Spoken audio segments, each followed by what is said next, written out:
Hello everyone, welcome once again in Guruji classes. आज हम मेरे संग की औरतें की वर्कशीट करेंगे। ये हमारी वर्कशीट नंबर 95 रहने वाली है। तो बच्चों, आइए इसको स्टार्ट करते हैं। 22 फरवरी की वर्कशीट है। एक बात हम में एक सी रही। लेखिका बताती है अपने बारे में, अपने भाई बहनों के बारे में, कि हम सब एक जैसे रहे। घर बार जो है उसको परंपरागत तरीके से हमने भले ना चलाया हो, हमने इसे चाहे चलाया हो सही से ना चलाया हो, उसे तोड़ा भी नहीं, हमने तोड़ा भी नहीं है। शादी एक बार की थी सभी बहनों ने, और एक ही बार उन्होंने शादी की अपनी, उसी में उसने कायम रहे।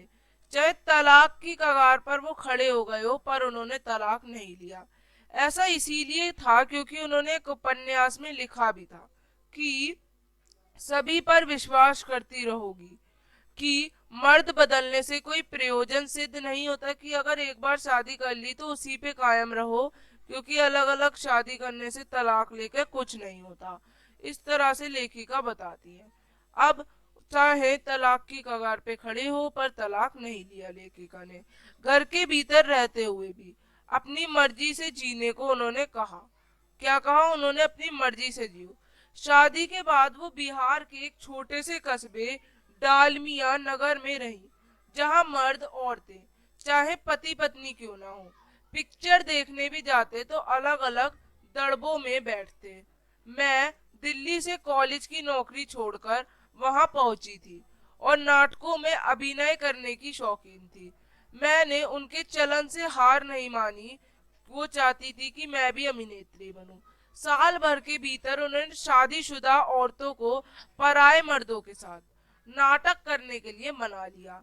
अगले 4 साल तक हमने कई नाटक किए, लेखिका ने कई नाटक किए, और अकाल राहत कोष के लिए भी कई पैसे दिए। वहां से निकली तो कर्नाटक के और भी छोटे कस्बे बागलकोट में पहुंच गई। अब वहां से निकली तो बागलकोट जगह पे पहुंची। तब उनके 2 बच्चे हो चुके थे, तो स्कूल जाने लायक उम्र थी उनकी। पर वहां कोई ढंग का स्कूल ही नहीं था। लोगों की राय थी कि कैथोलिक बिशप के दरख्वास्त की जाए और यहाँ पर सीमेंट कारखाने की आर्थिक मदद से हमारे कस्बे में एक प्राइमरी स्कूल खोल दे। ऐसी उन्होंने दरख्वास्त भी की। पहले उन्होंने कहा उसे जो प्रदेश है वहां पे क्रिश्चियन जनसंख्या कम थी, इसीलिए वे वहां स्कूल खोलने में असमर्थ रहे।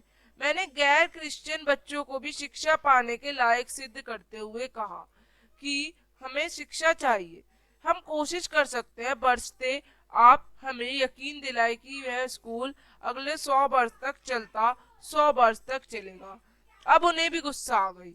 खुदा का लाख शुक्र है, बच्चों के ना पढ़ पाने की समस्या आपकी है, मेरी नहीं। बहुत कड़वी थी बात, पर 100 बात सच थी। सच के आगे सिर झुकाने की बचपन से आदत थी, सर झुका लिया।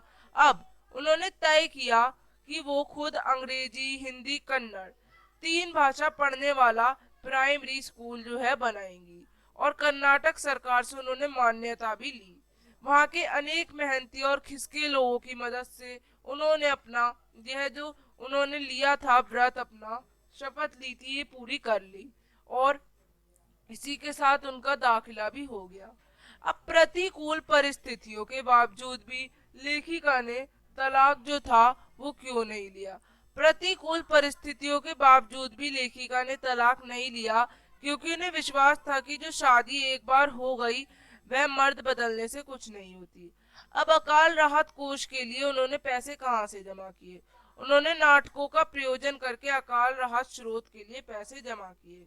अगला, लेखिका को स्कूल खोलने की आवश्यकता क्यों पड़ी? उन्हें स्कूल खोलने की जरूरत इसलिए पड़ी ताकि उनके कस्बे में सभी बच्चे और उनके बच्चे भी पढ़ सके।